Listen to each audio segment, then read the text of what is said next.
मुर्दाबाद मुर्दाबाद मुर्दाबाद। अरे बीजेपी मुर्दाबाद मुर्दाबाद मुर्दाबाद। हेट स्पीच नहीं चलेगा नहीं चलेगा नहीं चलेगा। अरे communalism down down down down down. अरे communalism down down down down down. अरे secularism long live long live long live.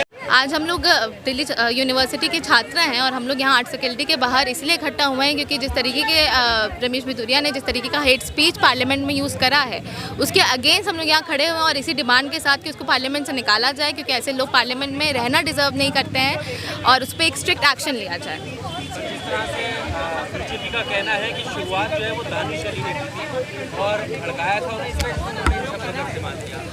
हाँ वो बोल ही रहे हैं कि भड़काया था, तो किस बात पे भड़काया था? आपकी आइडेंटिटी पे तो नहीं भड़काया होगा, आप किसी और की आइडेंटिटी उसका एक क्योंकि वो एक मुसलमान है उसके रिलीजियस आइडेंटिटी पे अगर अटैक कर रहे हैं तो आप ये नहीं कह रहे कि आपने मुझे भड़काया था इसीलिए ये एक रिएक्शन है मेरा।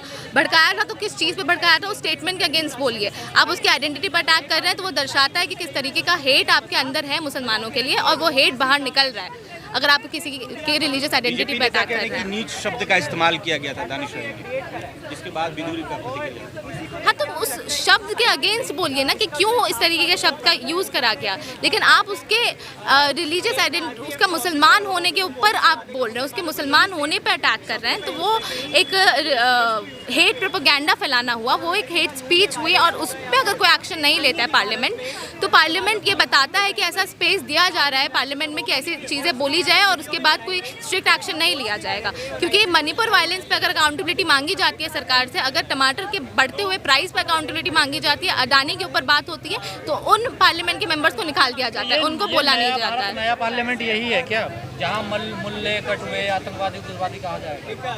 वही ये तो यही बताता है कि अगर इसके ऊपर एक्शन नहीं लेते हैं तो यही है नया भारत, यही है नया पार्लियामेंट, यही है नई सरकार। और ऐसी सरकार जो बस एक ही कम्युनिटी को रिप्रेजेंट करती है और दूसरी कम्युनिटी को आज के समय पे सेकंड क्लास सिटीजन बना दिया गया है। उस कम्युनिटी को बोला जा रहा है कि इस देश में तुम्हारा कोई हक नहीं है, तुम्हें कोई रिप्रेजेंट नहीं करता है, पार्लियामेंट भी तुम्हें रिप्रेजेंट नहीं करता और लॉफुली भी तुम्हें कोई जस्टिस नहीं दे सकता है। विशेष सत्र में मोदी जी ने जब भाषण दिया था तो उस दिन पहले दिन कहा था कि यहाँ पे अब नया अध्याय शुरू होगा, नई तरीके से बात रखेंगे और एकदम साफ सुथरी बात रखेंगे सारे सांसद। क्या लगता है कि वो पालन हो रहा है? आप खुद बताइए वो पालन हो रहा है? अगर साफ सुथरी भाषा होती तो ये भाषा का प्रयोग ही नहीं करा जाता। साफ सुथरी नहीं लगी आपको? बिल्कुल क्लियर बोला देखिए, यही तो कहना चाह रहे हैं। बहुत क्लियरली सुनाई तो दिया क्या बोला, लेकिन वो एक हेट स्पीच है ना, वो किस तरीके के शब्द, वो शब्द ऐसे कि मैं कैमरा पे यूज़ नहीं कर सकती, वो शब्द ऐसे हैं कि हम लोग क्लासरूम में अगर सुन ले किसी को बोलते हुए तो क्लासरूम में टोक दिया जाएगा। लेकिन वही है कि पार्लियामेंट में अगर एक एमपी के अगेंस्ट ये सारे शब्द यूज़ करे जा रहे हैं तो आम मुसलमान के अगेंस्ट तो वो तो डेली ऐसे शब्द को ठीक है, बाहर देखने को भी बोला कि बाहर निकल। हाँ बाहर निकल, क्योंकि पार्लियामेंट में एक मुसलमान की जगह नहीं है, एक मुसलमान एमपी हैं आप, पार्लियामेंट में आपकी जगह नहीं है, इसीलिए बाहर निकल। लेकिन बाहर तो ऐसे शब्द पहले भी बोले गए, गोली मारो, तमाम तरीके के नारे लगाए गए। हाँ और उस पर एक्शन नहीं लिया गया, इसीलिए आज ये दिन देखने को मिला है कि पार्लियामेंट में ऐसे शब्द यूज़ करे गए। जब पार्लियामेंट के बाहर इस तरीके का वायलेंस, इस तरीके का हेट प्रोपेगेंडा, हेट स्पीच का यूज़ होता है और उस पर कोई एक्शन नहीं लिया जाता है, उन लोगों को बस सेलिब्रेट ही करा जाता है। ये दिन दूर नहीं है जब सदन में लिंचिंग होगी। बिल्कुल हो ही सकता है, वो भी एक पॉसिबिलिटी है ही नियर फ्यूचर में ही, क्योंकि जिस तरीके से बीजेपी के आने के बाद देश में मॉब लिंचिंग, मुसलमानों के अगेंस्ट मॉब लिंचिंग बढ़ी है तो और आज के समय पे वो हेट स्पीच जो हम लोग सड़क पे सुनते थे वो हेट स्पीच आज हम पार्लियामेंट में सुन रहे हैं, तो हो ही सकता है आने वाले फ्यूचर में हम लोग मॉब लिंचिंग भी देखें। लेकिन यही लोकतंत्र है ना, सब लोग बोल रहे हैं, आप लोग प्रदर्शन करने आए हैं। ये लोकतंत्र नहीं है, यही प्रदर्शन के लिए हमें पुलिस वालों से बात करना पड़ता है, जबकि प्रोटेस्ट एक डेमोक्रेटिक राइट है। और अगर यहाँ पे